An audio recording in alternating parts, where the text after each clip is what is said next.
योगेन चित्तस्य पदेन वाचा मलं शरीरस्य च वैद्यकेन योपाकरोत्वं प्रवरं मुनीनां पतञ्जलिं प्राञ्जलिरायनतोऽस्मि।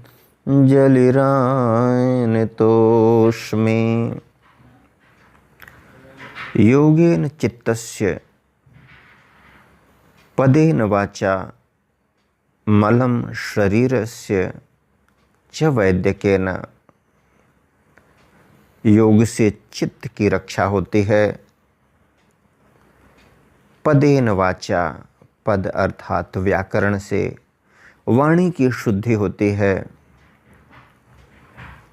मलम शरीरस्य च वैद्यकेन, और शरीर के मल के, मलिनता की, अशुद्धि का जो परिष्कार होता है वो आयुर्वेद से होता है। यो पाक करो त्वम प्रवरम मुनीनाम, जिन श्रेष्ठ मुनिवर ने हमें योग का अद्भुत साधन दिया जीवन को उन्नत करने के लिए, ऐसे महर्षि पतंजलि को मैं नमन करता हूँ। परम आदरणीय श्रोतागण, सादर नमन। आशा करता हूँ आप स्वस्थ एवं प्रसन्न मुद्रा में होंगे। आज आपके समक्ष प्रस्तुत है ध्यान साधना में वाणी का महत्व। हमारा बोलना किस तरह से हमारी ध्यान साधना को प्रभावित करता है, आइए इस विषय पर चर्चा करते हैं। बोलना कैसे? स्वामी विवेकानंद ने कहा है कि आज तक हमने किसी भी ध्यानी और योगी को ऊंची आवाज में बात करते हुए नहीं देखा, नहीं सुना। क्या है राज कम बोलने का, धीरे बोलने का, मीठा बोलने का, प्रिय और सत्य बोलने का? आइए आज एक विश्लेषण करते हैं। क्यों कहा जाता है कि ध्यानी को कम बोलना चाहिए? ध्यान के पथिक को, योग मार्ग के पथिक को, जो अपने मन की एकाग्रता को प्राप्त करके किसी जीवन के महान उद्देश्य को प्राप्त करना चाहता हो, उसे कम बोलना चाहिए। क्या महत्व है कम बोलने का? हम जितना ही ज़्यादा बोलते हैं उतना ही संबंध और संपर्क के साथ साथ विभिन्न विषयों का चिंतन होता है, और जितना ही ज़्यादा लोगों से बातचीत होती है, जितना ही ज़्यादा चिंतन होता है, चिंतन यदि सार्थक हो, चिंतन यदि सतपथ पर हो, उससे बाधा नहीं आती। लेकिन जाने अनजाने हम कई बार ऐसी चर्चा में उलझ जाते हैं जिसमें समय व्यर्थ होता है और कोई श्रेय मार्ग, कल्याणकारी मार्ग, परमार्थ चिंतन, परमात्म चिंतन जैसे उद्देश्य सिद्ध नहीं होते। तो इस तरह के बोलने से जब भी हम ध्यान साधना करने बैठते हैं तो चूंकि इतना विस्तार हो जाता है लोगों के संबंध, संपर्क और बोलने से कि हमारा वह मन ध्यान के लायक बचता नहीं। जिस तरह से जब हमें किसी यात्रा पर निकलना होता है तो हमारे साजो सामान जितने बिखरे होते हैं उतना ही कष्ट साध्य होता है बिस्तर को, सामान को समेटना और सफ़र के लिए, यात्रा के लिए निकल पड़ना। ठीक वही बात यहाँ भी लागू होती है। यदि हम बहुत ज़्यादा बातचीत करते हैं, समय, परिस्थिति, विषय, व्यक्तियों का विचार किए बिना यदि हम बातों में उलझे रहते हैं तो हमारा मन ध्यान के योग्य नहीं रह पाता। जब हम ध्यान करने बैठते हैं तो ध्यान तो एक उद्देश्य को लेकर किया जाता है, एक बिंदु को लेकर किया जाता है, परमात्मा को लक्ष्य करके किया जाता है। तो चूँकि हमने इतनी बातचीत की हुई होती है दिन भर में कि हमारा मन जब हम बैठते हैं ध्यान करने के लिए तो मिनट भर हमारा साथ नहीं दे पाता। जिन व्यक्तियों, वस्तुओं, संबंधों और विषयों के बारे में हम चिंतन किए हुए होते हैं वे सारे रह रह कर आते हैं। ये तो हुई एक दिन की बात। इसी तरह के हमारे जो पूर्व के जो जीवन के संकल्प होते हैं, संस्कार होते हैं, वे ध्यान में बाधा डालते हैं। इसलिए कहा जाता है ध्यानी और योगी को मितभाषी होना चाहिए। एक लक्ष्यार्थ देखें कि कभी कभी या बहुतायत में पूर्व के योगी ध्यानी सन्यासी या तो जंगल को निकल जाते थे या हिमालय की तराइयों की ओर चले जाते थे। ऐसा किस लिए? ताकि संबंध, संपर्क कम हो, मितभाषी रहें और ध्यान उनका लग सके। लेकिन आज हम इसको बढ़ावा नहीं दे रहे। यह तो पलायनवादी प्रवृत्ति होगी। हम मितभाषी जहाँ हैं वहीं बन सकते हैं, उसके लिए अभ्यास करना पड़ता है। जहाँ 2 शब्दों से काम चल जाता हो, 10 शब्दों का प्रयोग ना करें। वह ऐसा अभ्यास एक दिन में नहीं होगा, लेकिन एक दिन जरूर हो जाएगा। अब आइए देखते हैं। धीरे बोलना, पहली बात थी कम बोलना, धीरे बोलना। धीरे हम कब बोलते हैं? जब हम शांत और संतुष्ट रहते हैं, जब हम निर्विकारी रहते हैं, जब हम राग द्वेष से मुक्त रहते हैं, जब हमारे अंदर निसंकल्पता होती है, व्यर्थ के संकल्प नहीं चलते, केवल सत संकल्प चलते हैं, कल्याणकारी संकल्प चलते हैं। और ऐसी अवस्था में जब हमारे मुंह से आवाज़ निकलती है, शब्द निकलते हैं, तो वे धीरे होते हैं, संयमित होते हैं, सुकून देने वाले होते हैं। कहते हैं वाणी माही कठोरता ईश्वर को नहीं भाए, तबही हड्डी के बिना जिह्वा देई बनाए।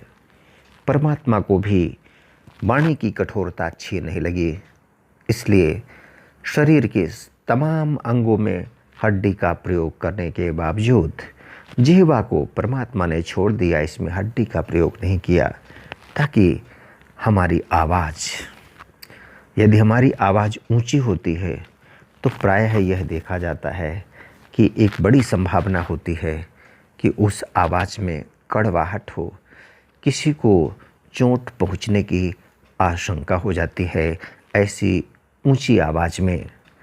और सामान्यतः जब हम धीर, वीर, गंभीर, शांत, प्रशांत मुद्रा में रहते हैं तो हमारी आवाज़ ऊंची होती नहीं। तो इस तरह से ऐसी वाणी बोलिए मन का आपा खोए, औरन को शीतल करे आपो शीतल होए। ऐसे धीरे बोलें कि श्रोता को अच्छा लगे और उसके विचलित होने, उसको ठेस पहुंचने की संभावना लगभग न के बराबर हो जाती है। तो चाहे हम घर में रहें, बाहर में रहें, संबंध संपर्क में कहीं भी रहें, जब भी बोलें तो धीरे बोलने का अभ्यास करें। कम बोलना, धीरे बोलना। अब आइए देखते हैं मीठा बोलना। मीठा कब बोलेंगे? वाणी में मिठास कब आएगी? अमीय वचन है औषधि, मधुर वचन है औषधि, कटुक वचन है तीर। मीठी वाणी को तो एक दवाई से तुलना की है गोस्वामी तुलसीदास जी ने। मधुर वचन है औषधि, कटुक वचन है तीर। और कड़वी वाणी को तीर के समान कहा है। और कैसा तीर? श्रवण द्वार होय संचरय शालय सकल शरीर। श्रवण द्वार अर्थात कान के माध्यम से प्रवेश करके पूरे शरीर को कांटों की तरह चुभाता है, पूरे शरीर में कांटों की तरह चुभता रहता है। वाणी को जीवन भर लोग नहीं भूलते। वाणी में कड़वाहट हो गई, उसको गांठ बांध के रखते हैं। और न जाने कितने कितने महाभारत कहते हैं वाणी का ही प्रभाव था। द्रौपदी ने कहा था अंधे के अंधे ही होते हैं। और बहुत सारे उदाहरण आपने अपने जीवन काल में सुन रखे होंगे, किस तरह से बात लोगों को चुभ जाती है, उन्हीं बात को लेकर बड़ी बड़ी संकल्प कर लेते हैं, संबंधों में खटास आती है। तो इसलिए यदि हम अभ्यास करें मीठी वाणी बोलने का, उसमें लगता तो कुछ नहीं। देखिए कितनी सुंदर बात सूक्तिकार ने कही है। प्रिय वाक्य प्रदानेन सर्वे तुष्यन्ति जन्तवः तस्मात् तदेव वक्तव्यम वचने का दरिद्रता। यदि प्रिय वाणी बोलने से समस्त प्राणी संतुष्ट होते हैं। प्रिय वाक्य प्रदानेन सर्वे तुष्यन्ति जन्तवः, तो तस्मात् तदेव वक्तव्यम, वैसा ही बोलने में वचनम किम दरिद्रता, क्या लगता है, क्यों नहीं बोलना चाहिए हमको। इसलिए अभ्यास करना चाहिए मीठी बात बोलने का। और वह तब होगा जब मन मीठा होगा, मस्तिष्क मीठा होगा, हृदय मीठा होगा। अन्यथा ये मीठी वाणी कभी भी बाहर नहीं आ सकती है। कहते हैं मयूर की वाणी मीठी होती है, लेकिन कैसी मिठास, वह तो सर्पाहारी होता है। आहार सर्प का और वाणी में मिठास, तो ऐसी मिठास नहीं जो दुनिया को ठगने वाली वाणी हो। कहते हैं मुँह में राम बगल में छुरी, यह भी संसार के लिए कितना विनाशकारी है। कहते हैं कि इस मीठी वाणी जो बोलकर लोगों को झांसा दिया जाता है, ठगा जाता है, तो यह बहुत बड़े पाप की श्रेणी में आ जाता है। ठाढ़ा चंदन मधुरी वाणी दगाबाज की यही निशानी। तो इससे तो कर्म बंधन बढ़ जाते हैं और हम दूसरे को सताते हैं। तो मीठी वाणी का अर्थ यहाँ है, अभिप्राय ऐसा है, हितम मनोहारी दुर्लभम च वचः। कहा जाता है कि ऐसी वाणी जो हितकर भी हो और मनोहर भी हो, संसार में दुर्लभ है। तो इस प्रकार की वाणी जो हितकारी और मनोहर दोनों है, यही ध्यान में सहायक होती है और लोगों की दुआएं मिलती हैं, लोग प्रसन्न होते हैं। और इस तरह से जब हम ध्यान साधना करने बैठते हैं तो हमें सहयोग मिलता है, अनुकूल वातावरण बनता है। इस प्रकार से कम बोलना, धीरे बोलना, मीठा बोलना, प्रिय बोलना, यदि हम धीरे बोलते हैं और मीठा बोलते हैं तो वह अपने आप में प्रिय हो जाता है। और ऐसा प्रिय जो मन वाणी कर्म से दूसरे को कष्ट पहुंचाने वाला न हो, वही प्रिय हो। ऐसा नहीं कि अभी थोड़ा सा प्रिय लगा हो और फिर कुछ समय बाद इस प्रिय वाणी के प्रभाव से उस व्यक्ति को सताया जाए, उसको धोखा दिया जाए। तो सच्चे अर्थों में प्रिय बोलना, कम बोलना, धीरे बोलना, मीठा बोलना, प्रिय बोलना और सत्य बोलना। कहते हैं जो अष्टांग योग का यम है उसमें बात आती है सत्य बोलने की। अष्टांग योग में जो अहिंसा, सत्य, अस्तेय, ब्रह्मचर्य और अपरिग्रह ये बिंदु आते हैं, उसमें सत्य भी शामिल है। सत्य को यदि महात्मा गांधी ने तो सत्य को भगवान की तरह माना है, या ऐसा उन्होंने सीधा कह दिया है कि ये जो सत्य है, truth is equal to God, सत्य भगवान की तरह है। इसलिए वे सत्य के पुजारी रहे हैं। तो सत्य क्या है?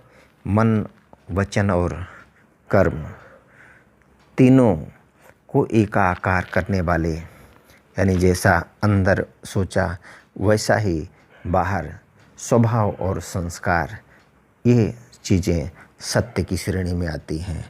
तो भरसक कोशिश करनी चाहिए जीवन में सत्य बोलने की, लेकिन ऐसा सत्य जो सत्यम ब्रूयात प्रियम ब्रूयात न ब्रूयात सत्यम प्रियम, सत्य बोलना चाहिए, लेकिन यह देखना चाहिए कि वह प्रिय जरूर हो। सत्यम ब्रूयात प्रियम ब्रूयात न ब्रूयात सत्यम अप्रियम, ऐसा सत्य नहीं बोलना चाहिए जो अप्रिय हो। कोई अंधा है, अंधा कहने से वह आहत होता है, तो अंधा न कह के उसको यदि हम सूरदास जी कह के बड़े प्यार से इज्जत से बुलाएं तो यह भाषा ज़्यादा उचित होगी। तो इस तरह से कम बोलना, धीरे बोलना, मीठा बोलना, प्रिय बोलना और सत्य बोलना, यदि हमने अपने वाणी को साध लिया तो हमारी योग साधना भी सध जाएगी। आदरणीय श्रोतागण, आज्ञा दें, इसी वाणी के साथ मिलेंगे पुनः अगले वीडियो में किसी अन्य उपयोगी विषय के साथ।